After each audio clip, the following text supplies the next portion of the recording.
Olá pessoal, aqui é o professor Rafael. Eu estou gravando essa aula para a gente dar continuidade ao conteúdo de biodiversidade que a gente iniciou na última aula, certo? Eu vou colocar na tela aqui para apresentar.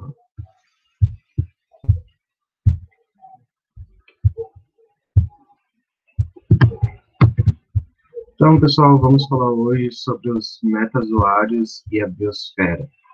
Metazoários abrange todo o grupo de animais, desde invertebrados, como poríferos e equinidários, até o grupo dos grandes animais, como répteis, aves, mamíferos e peixes, e assim por diante. Bom, aqui nós temos, então, uma árvore filogenética dos animais, ou do metazoa, né? Nós temos aqui os primeiros que surgiram, né, pela essa árvore filogenética. Nós temos os poríferos, que são as esponjas.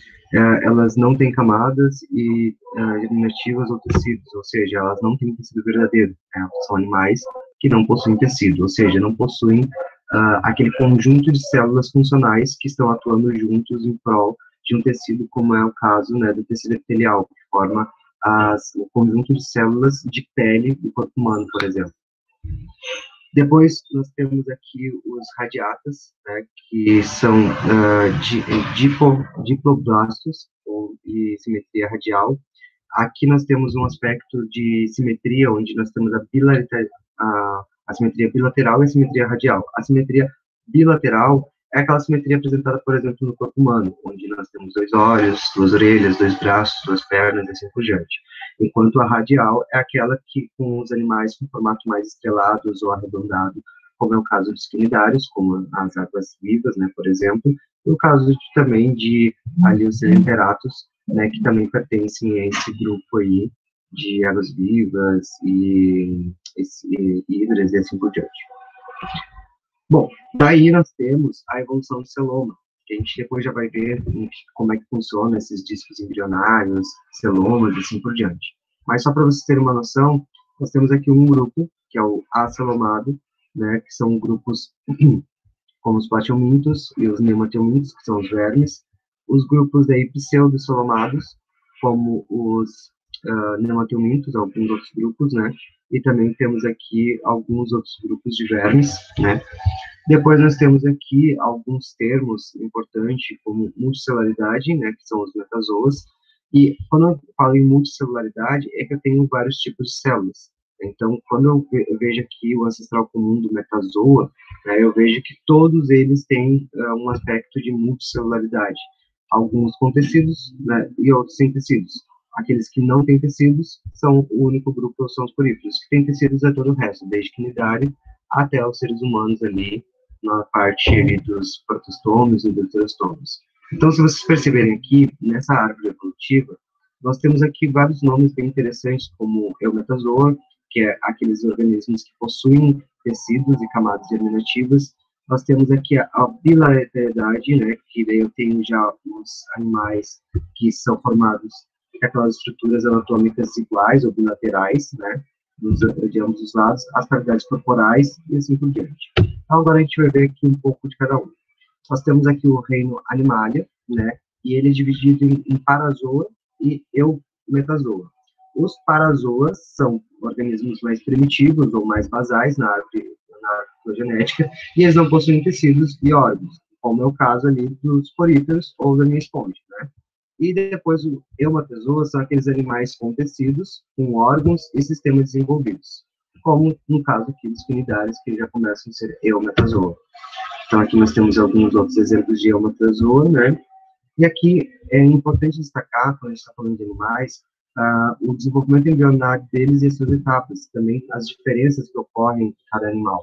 Então, primeiro a gente começa com a fecundação, que nada mais é que a união de dois gametos, como o espermatozoide e o óvulo.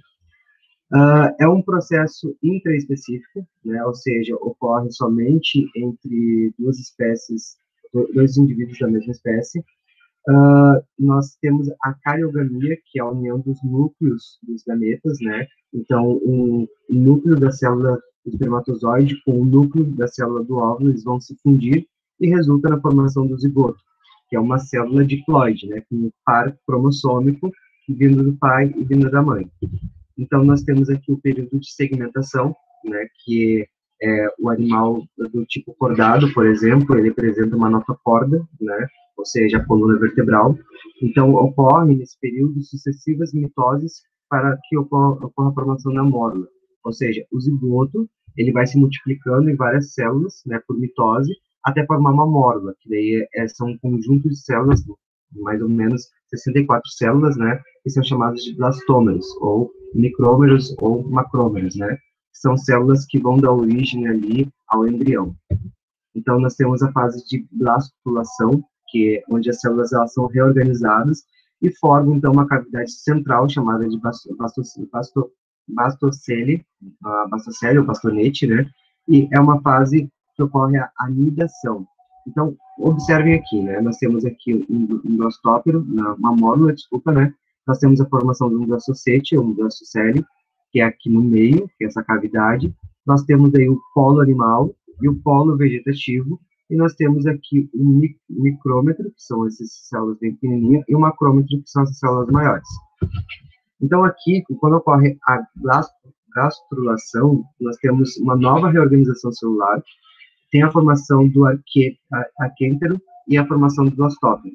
Então, aqui nós temos, né, uma imagem, né, dessa gastrulação, que é onde ocorre a invaginação de células para dentro, né, elas começam a se reorganizar e formar as cavidades.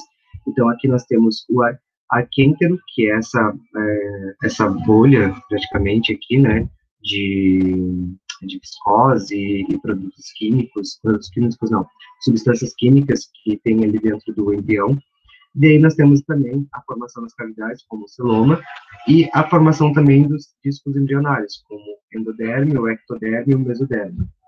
Quando eu estou falando de discos embrionários, pessoal, eu estou falando de discos que eles vão dar origem a tecidos e órgãos, por exemplo, dos animais.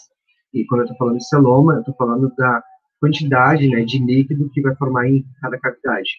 Então, na neurulação, começa o desenvolvimento do sistema nervoso, e começa a formação da placa neural, do tubo neural e da nota corda, e daí será substituída pela coluna vertebral, em alguns animais mais apomórficos, né? Ou seja, que possui esse tipo de característica no desenvolvimento da coluna vertebral em si.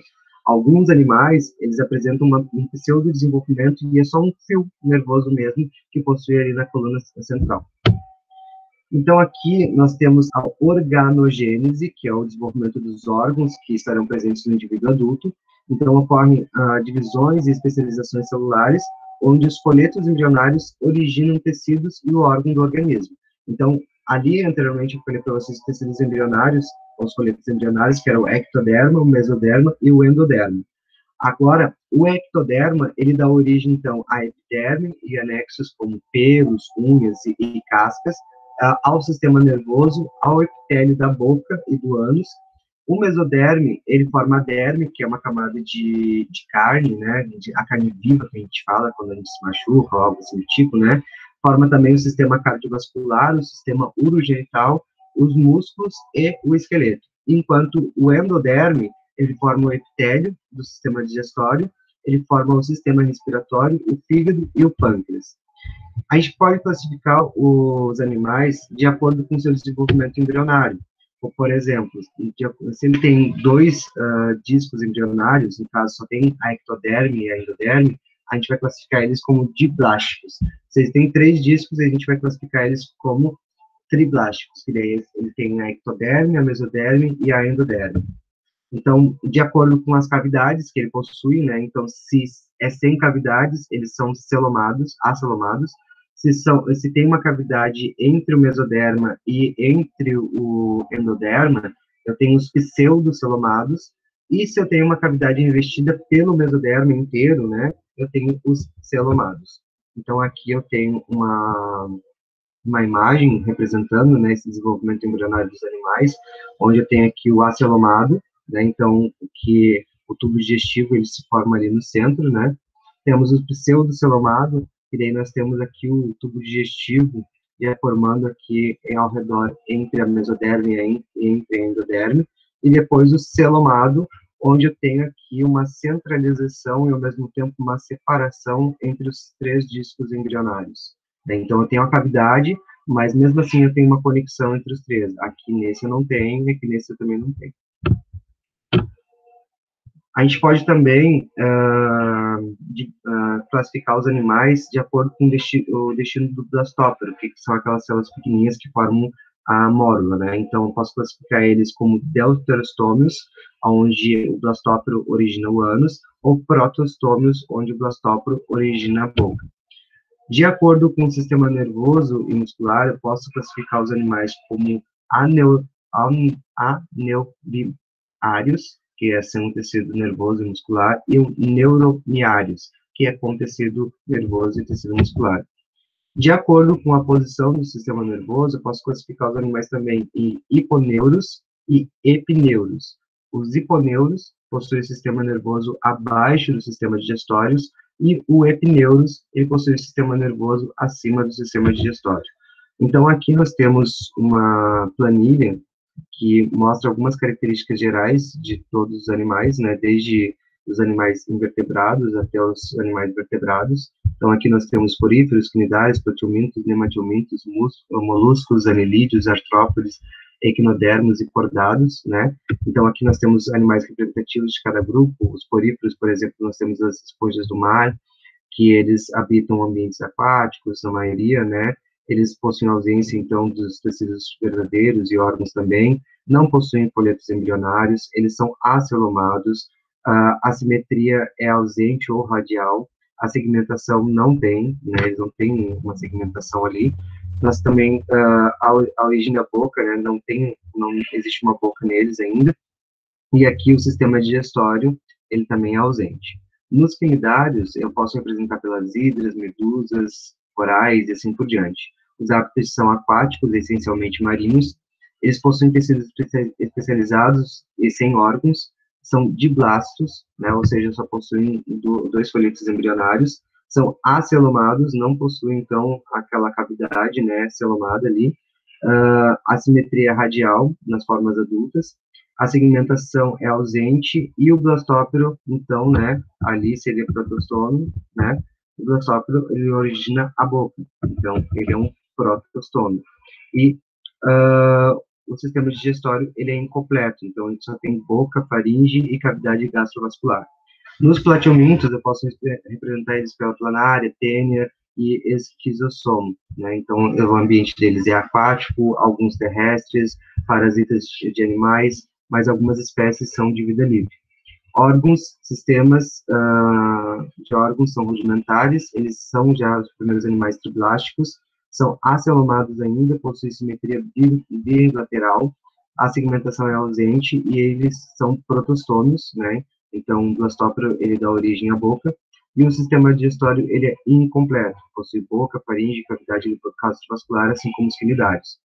Daí nós temos aqui também os nematelmintos, que são representados pela lombriga, o oxiúrium e a filária, são terrestres, aquáticos ou parasitas, possuem sistemas de órgãos, são triblásticos, são pseudocelomados, possuem simetria bilateral, a segmentação é ausente, são protostômios, então dá origem à boca, né?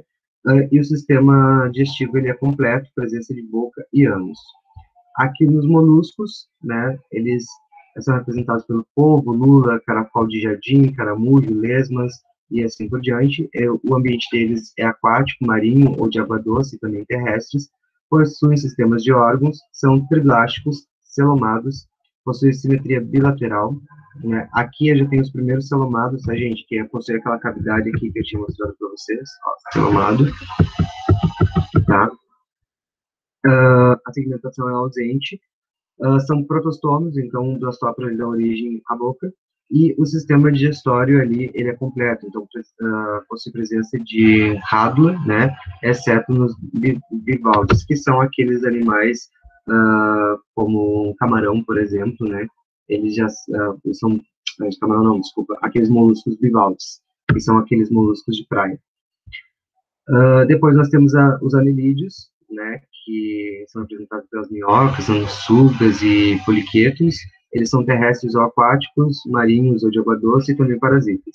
Possuem sistemas de órgãos, né, opa, Possui sistemas de órgãos, são triblásticos, celomados, simetria bilateral, a segmentação é homogênea, com exceção do segmento cefálico, todos os segmentos são muito semelhantes, né?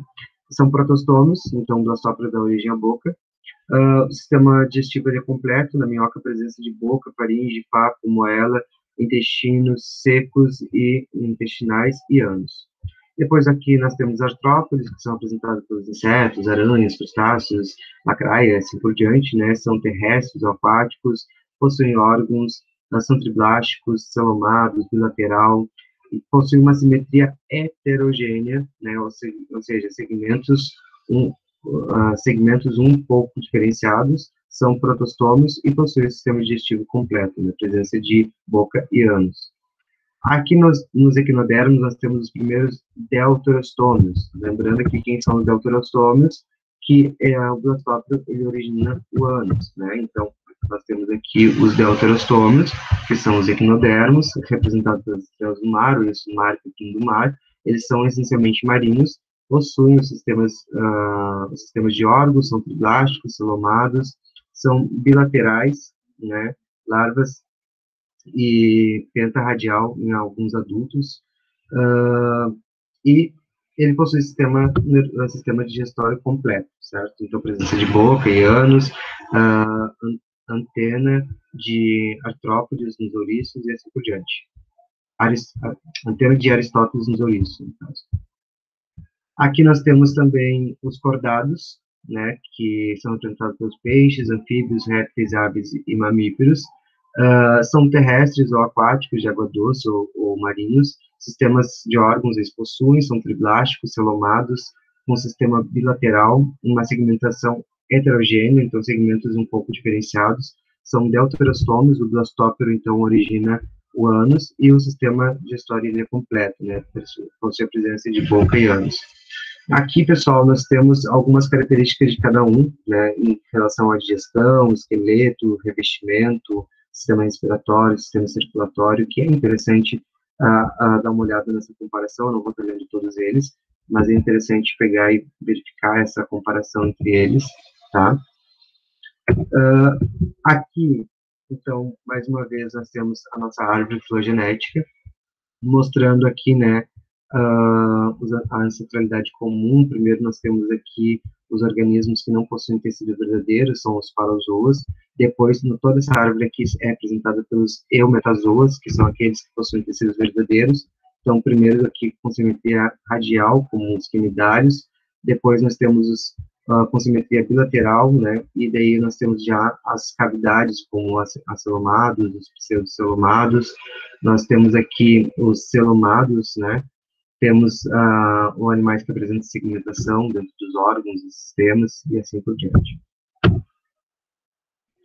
Dentro dos mamíferos, né, para a gente pegar e adentrar um pouco mais sobre a nossa espécie, né, como ser humano, nós temos aí os prototérios, que também são os monotremados, são ovíparos com cloaca, né, ou seja, colocam óvulos, e são representados pela equina e o ornitorrinco, são seus representantes, no caso, né. Temos o metatéricos, que são os marsupiais. Então, o embrião se desenvolve no interior do útero, o desenvolvimento dentro do marsúpio, ou seja, então, eu tenho um desenvolvimento do embrião preliminar, né, dentro do útero, e depois ele termina a se desenvolver dentro de uma bolsa, onde ali vai possuir, né, nutrientes necessários para o organismo terminar de se desenvolver, como no caso de gambás e cangurus.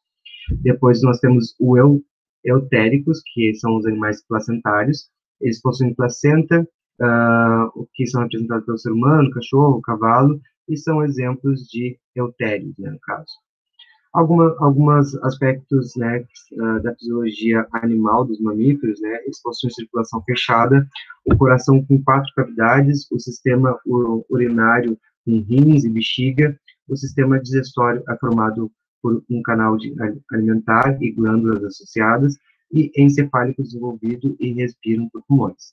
Algumas características exclusivas é a presença da glândula mamária, a glândula sebácea, a glândula sudorípara, os dentes diferenciados, possuem pelos, 7 vértebras cervicais e são endotérmicos e homeotérmicos, né? No caso, são endotérmicos porque conseguem segurar o seu próprio calor corporal.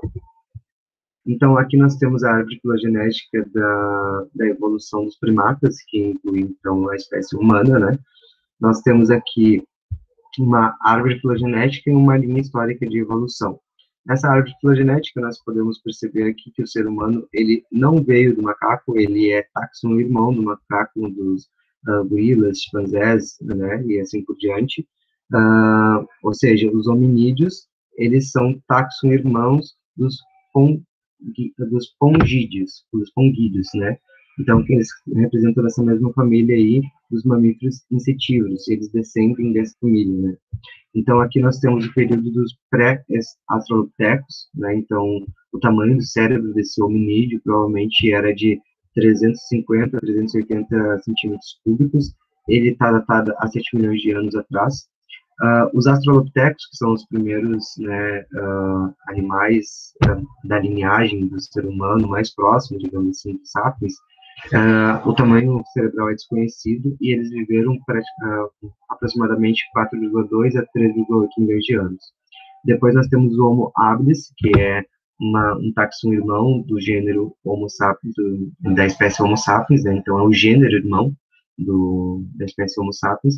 O tamanho do cérebro era equivalente a 510 a 600 centímetros cúbicos, e está registrado aí a 2,3 a 1,6 milhões de anos atrás. Depois nós temos o Homo erectus, né, com o desenvolvimento do cérebro mais ou menos 850 a 1.100 centímetros cúbicos, que está datado aí cerca de 1,9 milhão a 150 mil anos atrás. Depois nós temos os neandertais, né, que o cérebro é o tamanho aproximado de 1.400 a 1.650 centímetros cúbicos, estão datados de 200 mil a 30 mil anos atrás. E, por fim, então, nós temos o surgimento aí do Homo sapiens, com um tamanho cerebral de aproximadamente 110 a 170, desculpa, não, 1.100 a 1.700 centímetros cúbicos, e estão datados aí a cerca de 200 mil anos até o presente. Agora vamos começar a falar um pouquinho da nossa querida biosfera, galera. Então, a biosfera é uma palavra formada, né, pelo termo bio, que significa vida, e esfera, que significa camada. Ou seja, é o espaço, ou a esfera, sendo assim, é o espaço que possui vida na Terra, ou seja, um conjunto de ecossistemas da Terra. Então, a Terra ela pode ser dividida em litosfera, hidrosfera, atmosfera e biosfera. A litosfera é a parte sólida que é formada a partir das rochas, enquanto a hidrosfera é o conjunto total de água do planeta. A atmosfera é a camada de ar que envolve o planeta, enquanto a biosfera são as regiões habitadas do planeta. Então, a biosfera corresponde a grandes comunidades adaptadas a condições ecológicas específicas e caracterizadas principalmente pelo tipo de vegetação dominante. Ecossistema, por sua vez, é o conjunto de elementos bióticos e abióticos interrelacionados que atuam conjuntamente em um determinado espaço na superfície terrestre. Biomas são conjuntos de ecossistemas semelhantes que atingiram um estágio clímax de estabilidade. Então, quando eu falo de biosfera, eu posso falar que ela está dividida em epiciclo, talassociclo e limnociclo. O epiciclo são ambientes terrestres, enquanto o talassociclo são ambientes marinhos e o limnociclo são ambientes dos ciclos. Aqui, pessoal, nós temos uma distribuição dos principais biomas mundiais, né, de acordo com a sua localidade aí na região geográfica. Então, nós temos as florestas tropicais, representadas aí por cinza, depois nós temos as savanas, representadas por esse roxinha, esse lilás, depois os desertos, por esse salmãozinho aqui, né, aqui nós temos regiões de desertos, depois desertos absolutos, com gelo, rocha ou areia. Então, nós temos aqui essa representação aqui, que é mais ou menos, vou ver aqui para vocês. Aqui, ó, por exemplo, nessa região aqui do Chile, nós temos alguma coisa. Nós temos alguma coisa aqui também. Então, aqui já são as taigas. Depois de Chaparral, né, nós temos aqui o Chaparral representado aqui nessa área. Depois nós temos os campos de regiões temperadas. Aqui nós temos o Rio Grande do Sul, por exemplo, ele também entra nessa parte, né, de campos e regiões temperadas. Depois nós temos as florestas temperadas, certo? Como aqui essa floresta. Depois nós temos as taigas, que foi aquela que eu tinha errado aqui anteriormente, na localização do mapa. Depois nós temos as tundras árticas e alpinas, né? Então, são essa regiãozinha aqui, ó, mais destacada.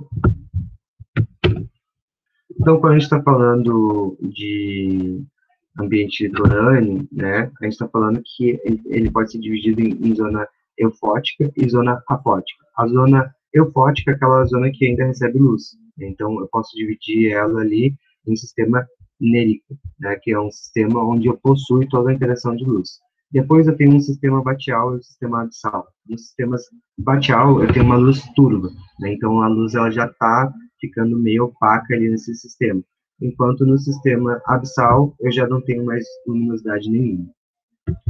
Então, quando eu estou falando de limnologia, né, ou limnociclo, eu estou falando de zonas de um lago, por exemplo. Então, quando eu estou falando dessas zonas de um lago, eu tenho, então, a zona eufótica, que é uma zona de produção, e a zona tropolítica, que é uma zona de decomposição, né? Então, aqui no ambiente marinho, a gente não chega até a zona de decomposição, porque nós temos sistemas, né, muito profundos, de grande profundidade. Enquanto aqui no sistema de lago a gente já tem como chegar nessa zona. Então, nós temos as plantas terrestres, as plantas emersas, as plantas flutuantes e as plantas submersas também no sistema de um lago. Então, alguns biomas brasileiros que a gente pode destacar é a Amazônia, o Pantanal, a Caatinga, a Mata Atlântica, o Cerrado e o Pampa. Então, eles também são chamados de domínios morfoclimáticos do Brasil, né, que é como o domínio amazônico, cerrado, mares e morros, caatinga, araucária e pradarias. Então, o amazônico, ele é a floresta e clima equatorial, terras baixas e grande processo de sedimentação. Ela ocorre principalmente na região norte do Brasil. O cerrado, né, ele é considerado a nossa savana brasileira, ele possui árvores esparsas e arbustos. O clima é tropical, eles possuem chapadões e planaltos cristalinos bastante degastados. Ele ocorre normalmente ali na região central do Brasil. Já os mares e morros, ele é representado por floresta tropical latifoliada, ou seja, a Mata Atlântica, bastante devastada. É um clima tropical de altitude, planaltos e serras, e a ocorrência em toda a margem litorânea brasileira. A Caatinga, ela apresenta árvores esparsas, vegetação rasteira, clima semiárido, ou seja, quente e seco, e rios intermitentes. Ela ocorre no interior da região do Nordeste. E depois nós temos ali as araucárias, que é uma mata de araucária, que é Pinheiro do Paraná, que ocorre em clima subtropical, domínio de planaltos e presença de cuestas, ou presença de costas, né? Então, na parte sul do Brasil. Então, toda a ocorrência dela aqui numa extensão ali desde o Rio Grande do Sul, em Santa Catarina e Paraná. E as pradarias, ela apresenta vegetação rasteira, né, como gramíneas e pampas, relativo a coxilhas e cerros de clima subtropical com verões quentes. E ocorre lá no extremo sul do Brasil, no caso, o Rio Grande do Sul. Então, aqui nós temos um mapa sobre a vegetação de Santa Catarina, né, só para a gente especificar também, né. Então, aqui nós temos a região de Campos, ou Estepes, né, nessa região aqui mais para o centro-oeste. Temos a floresta decidual, que são florestas que perdem folhas uma vez ao ano, né, completamente.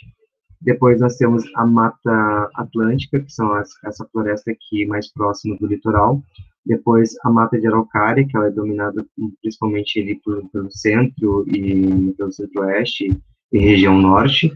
Depois nós temos aqui a vegetação litorânea, em vermelho, e outras formações vegetais aqui, que são a formação de transição, provavelmente mangues ou lagoas, assim por diante.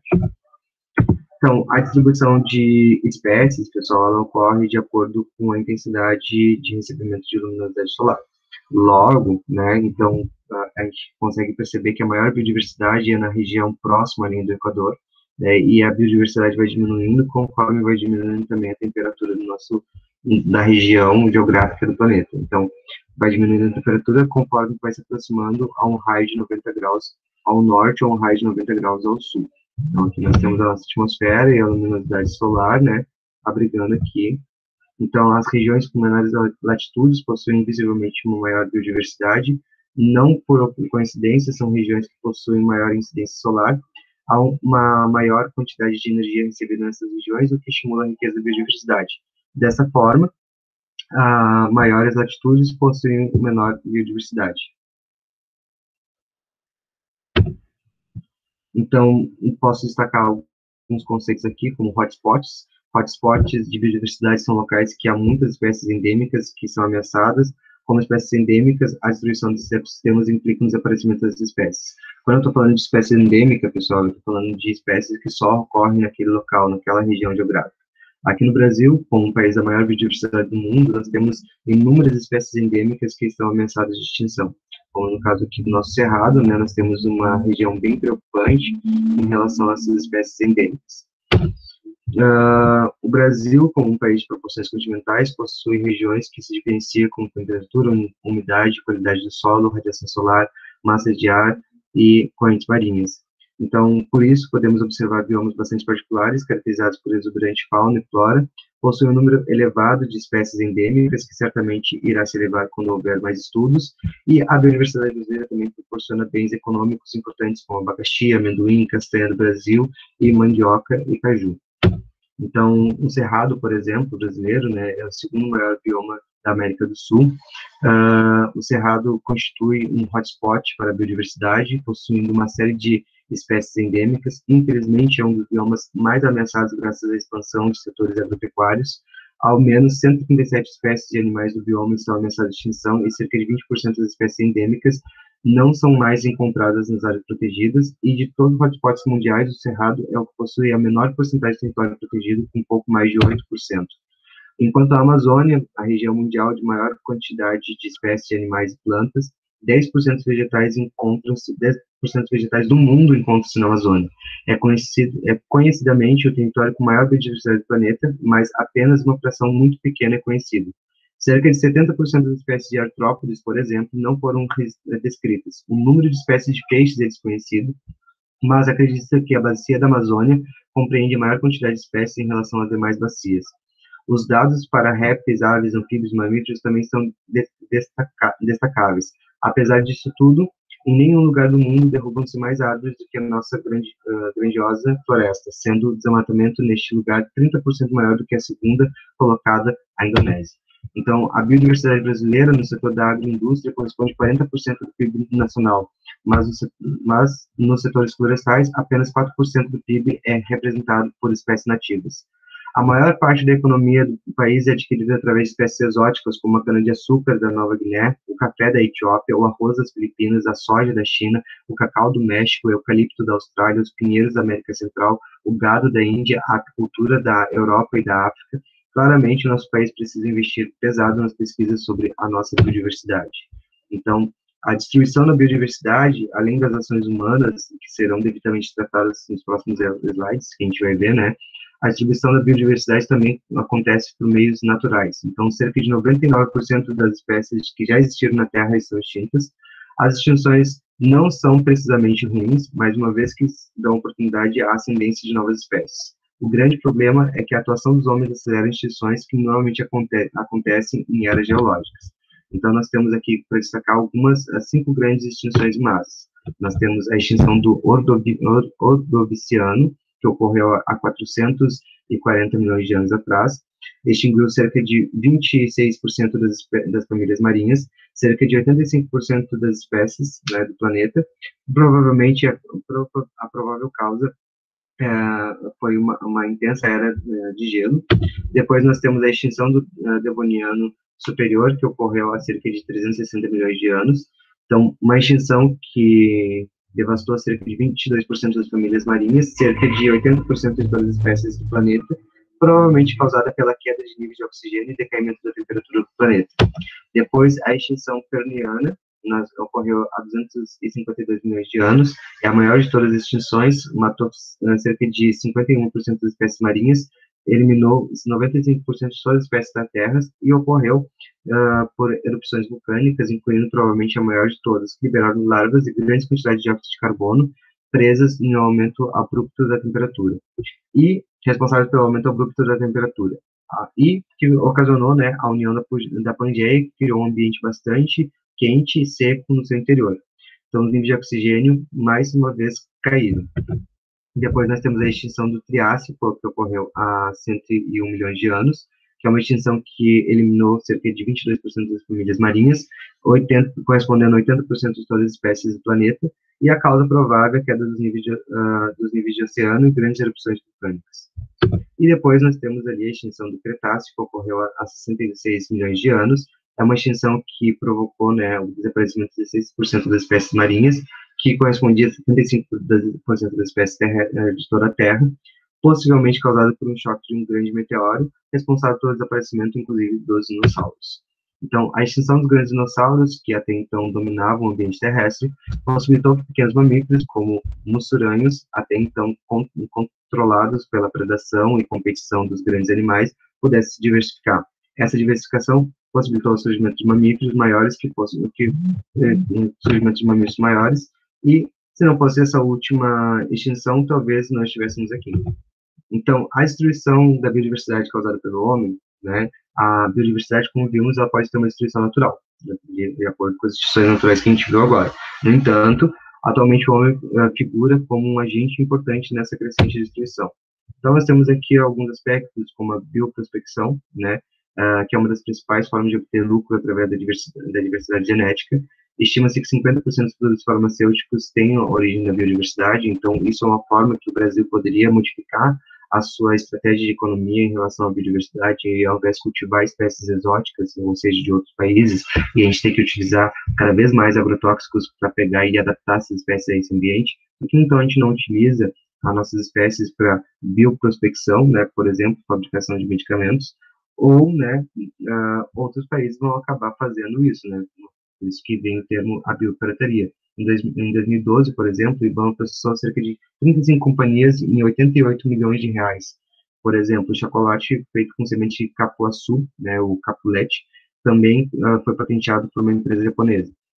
Então, tem países, empresas privadas que acabam se aproveitando dessa falta de conhecimento em relação à biodiversidade brasileira e acabam, então, produzindo produtos e até formas de obter lucro e geração econômica em relação a isso, e a gente acaba perdendo, né? Nós também temos aqui a utilização da biodiversidade para a agricultura, né? Então, a agricultura, ela é a arte de cultivar a terra, ela é um conjunto de técnicas, né, para o cultivo da terra. Então, nós temos aqui que a agricultura surgiu há cerca de 10 mil anos, marcou o início do sedentarismo, ou seja, que as pessoas começaram a viver em assentamentos permanentes, o surgimento dos primeiros aglomerados humanos e permitiu a produção de produção excedente de alimentos, né, que permitiu, então, que a gente estocasse alimentos. Então, aqui nós temos algumas fases da produção agrícola também, como a modernização, a agricultura intensiva e a agricultura extensiva. Então, na modernização, nós temos aqui o surgimento de máquinas e novas técnicas, a substituição da tratação de animal, a irrigação, o controle de pragas e a correção do solo. Aqui nós temos a alta produtividade realizada por latifúndios, rotação de culturas, uso de fertilizantes, mão de obra qualificada e produção para exportação. E depois nós temos aqui a agricultura extensiva, que é uma baixa produtividade realizada por minifúndios, solo sem descanso, técnicas rudimentares, mão de obra não qualificada e a produção para a subsistência. Então, aqui, no nível de evolução da agricultura, nós temos que a agricultura extensiva é a primeira, a intensiva é a segunda, e a terceira é a modernização. Então, além disso, em relação à biodiversidade, a gente pode falar também das zoonoses, que é uma doença transmitida de animais para seres humanos. Então, 60% das doenças infecciosas humanas existentes são zoonóticas, e pelo menos 75% dessas doenças infecciosas do ser humano, né, incluindo ebola, HIV e gripe, tem origem animal. Já foi total gasto ao todo no mundo o impacto das epidemias, né, cerca de zoonóticas de 1995 a 2008, muitas dessas evitáveis. Então, com o monitoramento de zoonoses, a gente pode evitar a proliferação de novas doenças. 5 novas doenças no ano aparecem todos os anos, e 3 são de origem animal. Então, de 5 doenças, 3 é de origem animal, ou seja, de zoonoses. Se a gente tivesse monitoramento em relação a essas espécies, comportamentos de animais que estão ao nosso redor, que estão mais próximos, cada vez mais em relação à destruição de habitat, às atividades urbanas, então nós teríamos como monitorar essas espécies, monitorar esses patógenos e evitar grandes pandemias, como o caso da Covid-19. Nós podemos falar aqui do desequilíbrio ambiental, né, algumas coisas em relação ao desequilíbrio da biodiversidade como um todo. Então, o desequilíbrio, ele acontece por alterações do ecossistema, né, o desequilíbrio ecológico ocorre por causas naturais ou por ações humanas. Então, algumas consequências desse desequilíbrio, por exemplo, desculpa, algumas causas desse desequilíbrio é a industrialização, a poluição sonora, visual, hídrica, atmosférica ou dos solos, e algumas formas de combater, né, incluem aí o reflorestamento, o consumo consciente, a menos utilização de agrotóxicos, menos emissão de gases poluentes, para evitar, por exemplo, a magnificação trófica, né, e evitar também a maré negra. A maré negra seria ocasionada por derramamento de petróleo, né, vazamento de petróleo de embarcações marítimas, enquanto ali a magnificação trófica ela pode ser associada, né, à inserção de algum composto uh, tóxico para um ecossistema e que ele vai passando de acordo com a cadeia alimentar. Nós temos a eutrofização artificial, que é o aumento da matéria orgânica nos corpos d'água, excesso de nutrientes, multiplicação de seres decompositores e consumo excessivo de oxigênio, que acaba diminuindo a taxa de oxigênio para os organismos aeróbicos e com isso eles acabam morrendo. Temos também a inversão térmica, né, ocasionada por alguns gases poluentes que acabam sendo liberados, como os CFCs e o dióxido de carbono e assim por diante. Então, a inversão térmica, ela ocorre o seguinte, que no momento que está subindo ar frio, né, nós temos ar quente, desculpa, nós temos a pressão atmosférica pressionando o ar quente para ele ficar em cima, ali na região das nuvens, né, na estratosfera, enquanto o ar frio ele acaba ficando embaixo.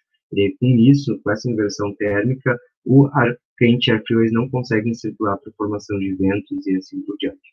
Ou seja, fica cada vez mais abafado e cada vez mais instaurado aqueles gases nesse ambiente. E daí nós temos também algumas consequências desse agravamento, né, dessa emissão de gases poluentes, como o agravamento do efeito estufa, né, que cada vez mais acaba então afetando a temperatura do nosso planeta e desequilíbrio climático. E nós temos também buracos na camada de ozônio ocasionados pelos gases CFCs. E também a formação de chuva ácidos, né, com a liberação aí de ácidos sulfúricos, ácidos de enxofre e assim por diante. Então, no Brasil, a biopirataria atrai colecionadores de animais que encomendam determinadas espécies que são capturadas e vendidas. O potencial genético que o Brasil possui atrai também interesses de indústrias de diferentes países nos mais variados ramos da atividade econômica. São principalmente indústrias de alimento, têxtil ou farmacêutica. Têxtil de produção de roupa, tá, gente? Então, aqui eu trouxe para vocês também, quando a gente está falando de biodiversidade, é interessante a gente tratar sobre alguns assuntos como desequilíbrios ambientais e alguns acidentes ambientais. Então, aqui nós temos um quadro, em caso de problemas dos processos de avaliação de impacto ambiental em usinas hidrelétricas, que é um dos assuntos que a gente pode abordar na nossa avaliação. Então, aqui eu vou destacar aqui a Barra Grande, né, em Pelotas, que ela omitiu cerca de 8.000 hectares de mata de araucária que seriam diretamente afetadas. Então, uma consequência, né, é a paralisação do processo de instalação quando foi verificada a irregularidade, a qual foi solucionada com termo de ajustamento de conduta.